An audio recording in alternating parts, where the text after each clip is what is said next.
Hey guys, welcome to JoCoYo.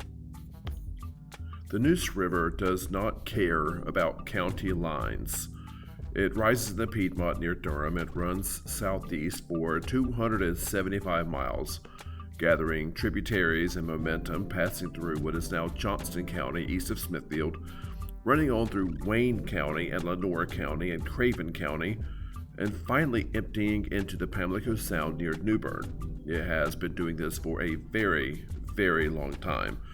Longer than Johnston County, longer than North Carolina, longer than the English language has had words for rivers. The Tuscarora people had words for it. They had lived in 15 villages along the Neuse and the Pamlico and the streams that feed them for generations before the first English ship anchored off the Carolina coast. They farmed the bottomlands, they hunted the uplands, they traded along the river corridor and built their towns on the same high ground above the flood line that every sensible person in every era has chosen for the same reason. The land that became Johnston County, the upper Neuse drainage, the fertile floodplain, the well-drained upland soil that would one day grow the best bright leaf tobacco in the world, was Tuscarora land. Every farm that ever sat on it, every courthouse, every warehouse, every mile of Greenspath 301 and 95 was built on ground that belonged to someone else first. That is without. And this is the story of how that happened and what it cost. So, in the early 1700s, the Tuscarora were the most powerful Native American nation in present-day North Carolina. They numbered around 4,800 people in 15 towns with roughly 1,200 warriors. They were Iroquoian-speaking linguistically and culturally related to the Haudenosaunee nations of present-day New York and Ontario. They had been in the Carolina Piedmont long enough to have had a deep and specific relationship with its rivers, its seasons, and its soil. Now, they are not the first Native American groups that were here, and some history books would like us to think that it was just the Tuscarora and then the colonists, and then here we are. But there were who knows how many groups before the Tuscarora. There's no telling. We're talking tens of thousands of years of pre-Tuscaroran history. So these are just the ones that the English colonists found. Well, they had also been watching the English settlements spread toward them for 50 years. The first successful English settlement of North Carolina began in 1653. For half a century, the Tuscarora had lived in uneasy proximity to the colonists along the coast, close enough to trade, close enough to feel the pressure, far enough away that the pressure had not yet become a crisis.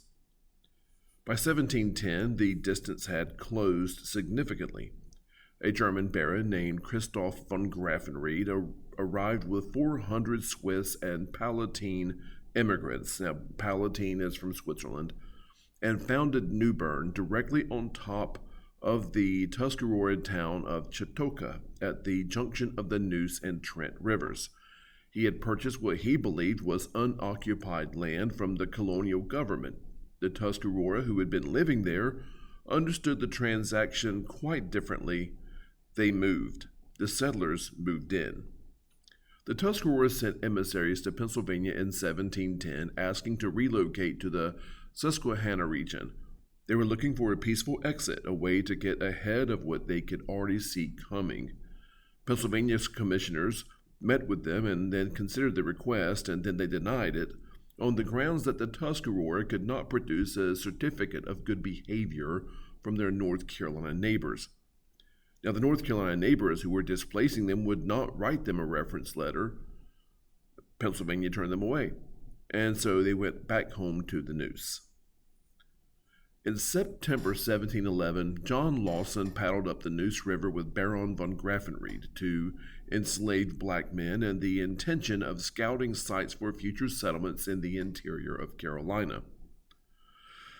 Now, Lawson was arguably the most knowledgeable Englishman alive on the subject of North Carolina's, or Carolinas at the time, not North or South, of Carolina's native people. He had spent years traveling through their lands, eating at their tables, learning their names, writing down their stories. His book, A Voyage to Carolina, published in 1709, remains to this day one of the richest records of the native peoples of Carolina coast and the Piedmont as they existed before the world changed. He admired the Tuscarora. He wrote of them with more genuine respect than almost any colonial writer of the era. He noted with what reads now as painful self-awareness that the English settlers were not reciprocating. Lawson says, "They are really better to us than we are to them," he wrote. "They always gave us victuals at their quarters, and take care we are armed against hunger and thirst. We do not do so by them, but let them walk by our doors hungry, and do not often relieve them." Lawson understood what was happening. He had written the book that advertised the potential of Tuscarora lands to English settlers. He was now paddling up the river these settlers would follow later, scouting the next wave of the encroachment he had helped to accelerate. The Tuscarora stopped his canoe somewhere on the upper Neuse. Local chiefs put Lawson and von Graffenried on trial. Von Graffenried was diplomatic because that's who he was, acknowledged the Tuscarora's grievances, and was eventually released. Lawson, on the other hand, lost his temper. He argued back. His anger was apparent to everyone in the council ring. He argued that "I have eaten at your tables. Why have you captured me?" He was taken to the large Tuscarora town of Catechna on Contanea Creek, tied in the center of the council ring in the middle of a dark September night, and executed. Tradition says wooden splinters were pushed into his skin and set alight, a form of death that he himself had described in his own writings after witnessing it on an earlier journey. He had been dead for perhaps a week when the war he had helped make inevitable began. The Tuscarora chief Hancock had been planning the attack for months.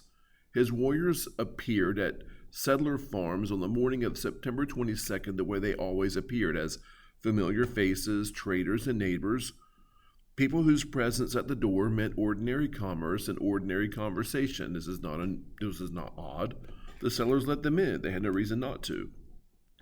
Then, at a signal, simultaneously across dozens of farms along the Roanoke, Neuse, and Trent rivers around the town of Bath, the attack began.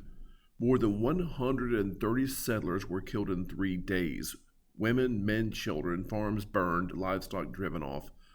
The colonial settlements along the lower and middle Neuse, the farms clustered around New Bern, around Bath, along the river corridor that runs towards what would become later Johnston County, they were shattered.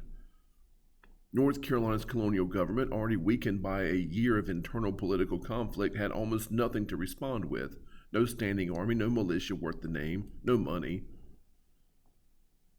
Governor Edward Hyde sent desperate letters to neighboring colonies begging for help. Virginia sent sympathy, and that's about all. The settlers along the Neuse who had not been killed or fled huddled in makeshift forts and waited. Now, help came eventually from South Carolina, which had split by this point. Colonel John Barnwell arrived in January 1712 with a force of roughly 500 men, 33 of them European, the rest Native American allies from South Carolina's network of trading partners. He drove north along the Neuse corridor, destroying Tuscarora towns as he went. He reached the fortified Tuscarora stronghold at Narhantes, Fort Hancock, and laid siege. The Tuscarora inside were well prepared, their fort built to European engineering standards, reportedly designed in part by an enslaved man who had escaped from South Carolina and found refuge with the Tuscarora. He told them what he saw. Barnwell's siege lasted weeks, and eventually Hancock's warriors surrendered. And then Barnwell's allied Indian forces on the march home attacked a group of Tuscarora who had taken no part in a war. They killed more than 50 and enslaved nearly 200 women and children, marching them to Charleston to be sold.